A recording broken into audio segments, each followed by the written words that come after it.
Zamfara State Commissioner for Health has flagged up the distribution of fortified milk to all health facilities across the state.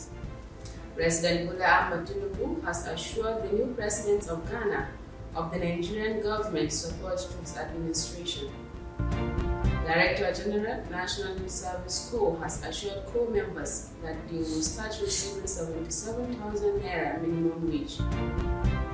In the international news, United States announced sanctions against RSF leader. Welcome to Zamfara State Media Corporation, Zamfara State Television News. With me, Hawa Ladan, and now the news in details. The State Commissioner for Health, Dr. Nafisa Muhammad Maradun, has flagged up the distribution of fortified milk to all health facilities across the state. Dr. Nafisa Muhammad Maradun emphasized the importance of the milk, which is enriched with essential nutrients to combat malnutrition and improve child health. However, she also issued a stern warning that anyone found tampering with the fortified milk will face the wrath of the law. Earlier in his welcome address, the Executive Secretary of the State Primary Health Care Board, Dr. Hussein Yakubu, thanked the Commissioner for her meaningful initiatives aimed at promoting health care delivery services in the state. President Bola Ahmed Tinubu has assured the new president of Ghana of the Nigerian government support to his administration. President Tinubu also said that democracy in Nigeria, Ghana, and other African countries had laid to rest the question of whether Africans are capable of democratic and productive endeavors, saying Africa has nothing to prove to the world.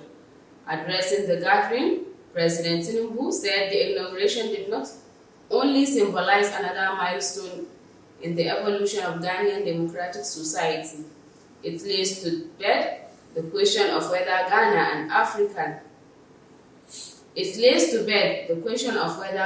and Africa are capable of democratic and productive endeavors. It is time that Africa's critics spot forgetting the strides your nation, Nigeria and others have made by continuing to ask to prove ourselves. We have nothing to prove to anyone except ourselves. We have found the critical path to our success. We shall lift our nations out of poverty and build a resilient economy at our own pace. The House of Representatives promised to be thorough in the consideration of the 2025 appropriation bill before it. Deputy spokesperson of the House, Philip Agbesi, who stated this recently, also assured Nigerians that the Parliament would work on the proposal to advance the cause of the nation. Agbesi, while speaking to journalists in Abuja, said the budget as proposed by Mrs. President will be thoroughly scrutinized by the Parliament before passage. It is the duty of the executive to propose a budget, but as Parliament, they will look at the proposals and do their job as an independent arm of government. As they did in 2024, they will be guided by the needs of the nation in arriving at a final estimate that they will pass and transmit to the President for his assent. Director General National Youth Service Co. Brigadier General Yushau Ahmed has assured co-members that they will start receiving 77,000 naira minimum wage. Speaking in Abuja when he commissioned a staff bus donated by Capital Express Insurance Company, the Director General said arrangements for their increased allowances to be paid have been concluded. He assured co-members that his priority was their security and welfare. Hence, in 2025, they will get all benefits that they deserve. He noted that staff of the scheme and co-members serving in the scheme have always complained that it was difficult for them transporting themselves to and from office.